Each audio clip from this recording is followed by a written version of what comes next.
दोस्तों नमस्कार, मैं संजय मग्गू और मौजूद हैं देश रोजाना के डिजिटल मीडिया मंच पर। देश के अंदर एक और चुनावी नगाड़ा बज गया है। चुनाव का ऐलान हो गया है और चुनाव का ऐलान हुआ है बिहार के लिए। बिहार के चुनाव को माना यह जा रहा है कि यह देश की राजनीति को नई दिशा देगा। वैसे सियासत के अंदर जब भी कभी कहीं चुनाव डिक्लेयर होते हैं तो उसको कभी सेमीफाइनल, कभी प्रो सेमीफाइनल, कभी प्री सेमीफाइनल और कभी फाइनल तो हुआ ही करते हैं, माना जाता है। जब भी चुनाव हुआ करते हैं तो कहा जाता है कि ये सरकार की लोकप्रियता की अग्नि परीक्षा होगी। तो बिहार चुनाव को लेकर भी कहा जा रहा है। आज बिहार के लिए चुनाव आयोग ने, जो केंद्रीय चुनाव आयुक्त हैं, मुख्य चुनाव आयुक्त हैं ज्ञानेश कुमार गुप्ता, और उन्होंने और उनके साथ बाकी दोनों चुनाव आयुक्तों ने चुनाव की तारीखों का ऐलान कर दिया। कल ही वो बिहार में गए थे और आज उन्होंने निष्पक्ष चुनाव का ऐलान कर दिया। चुनाव निष्पक्ष मैं इसलिए कह रहा हूं क्योंकि चुनाव डिक्लेयर होने से कुछ देर पहले ही बिहार के अंदर 21 लाख महिलाओं के खाते में 10-10 हज़ार रुपये पहुंच गए। और आज फ्रीबीज पर भी चुनाव आयोग ने कहा कि फ्रीबीज पर हम पूरा ध्यान देंगे, अगर कहीं कोई शिकायत आएगी तो उसका ध्यान दिया जाएगा। लेकिन इस फ्रीबीज का क्या होगा जो चुनाव की घोषणा से चंद घंटे पहले दी गई। खैर, चुनाव आयोग ने कहा है कि निष्पक्ष चुनाव कराया जाएगा।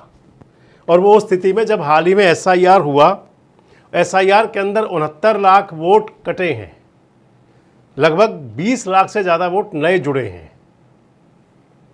जो वोट कटे हैं उनको लेकर के भी तमाम किंतु परंतु और सारी भ्रांतियां हैं।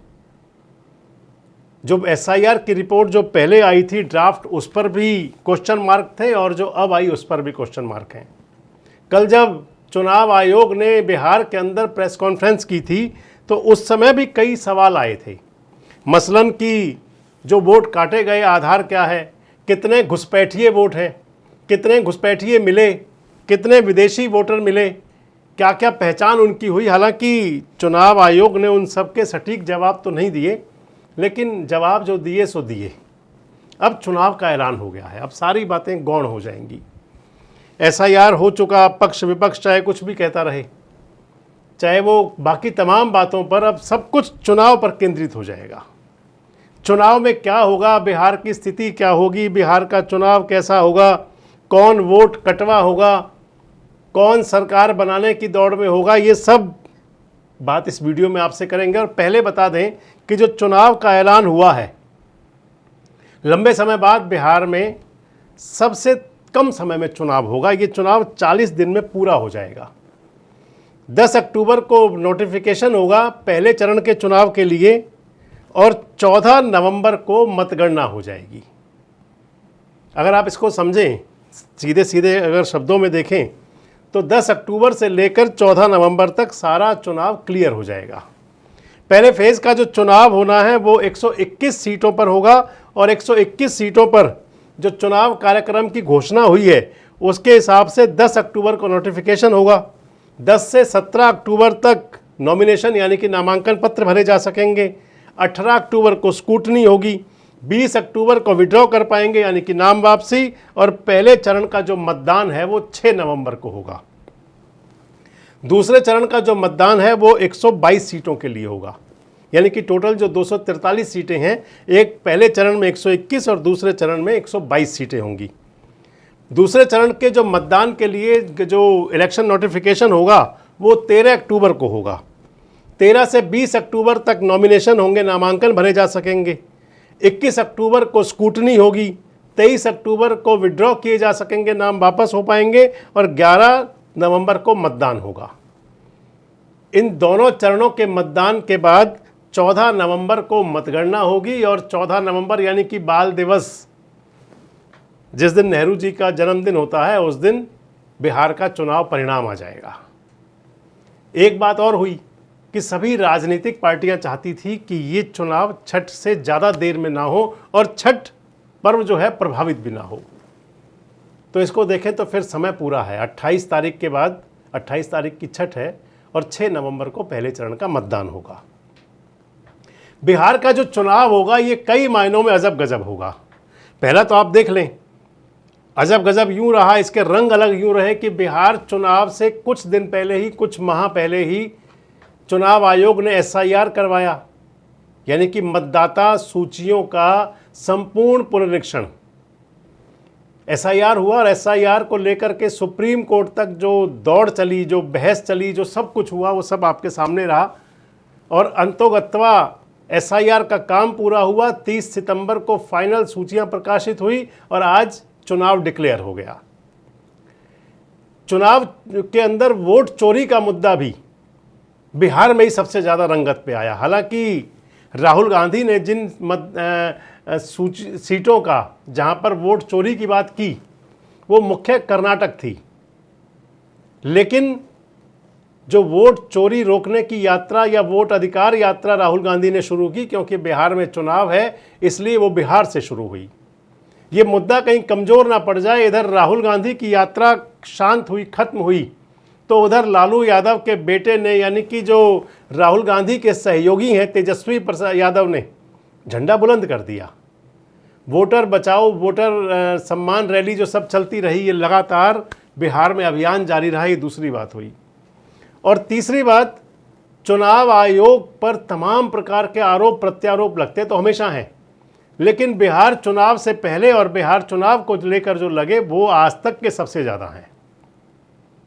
और अब जो बिहार के अंदर नया होगा, बिहार के अंदर नया ये होगा कि सबसे पहले तो आप समझ लें कि बिहार के अंदर जो मुकाबला है, मुख्य मुकाबला, वो एनडीए वर्सेस इंडिया, यानी कि राष्ट्रीय जनतांत्रिक गठबंधन, नेशनल डेमोक्रेटिक अलायंस है, जो भारतीय जनता पार्टी जिसकी अगुवाई करती है, एनडीए और उनके सामने आईएनडीआईए अलायंस है जो, उस दोनों के गठबंधनों के बीच में ये चुनाव होगा। एनडीए के पास भी कई पार्टियां हैं। एनडीए के साथ जो पार्टियां दिखाई आपको पड़ेंगी वो जनता दल यूनाइटेड है, भारतीय जनता पार्टी है, चिराग पासवान की पार्टी है, लोक जनशक्ति पार्टी, जीतन राम मांझी की पार्टी है, उपेंद्र कुशवाहा की पार्टी है, ये प्रमुख दल हैं उसके अंदर। और अगर आप देखें जो इंडिया अलायंस है उसके अंदर कांग्रेस पार्टी है, राष्ट्रीय जनता दल है, कम्युनिस्ट पार्टियां हैं सारी, उसके अंदर 2 पार्टियां और भी प्रमुख हैं।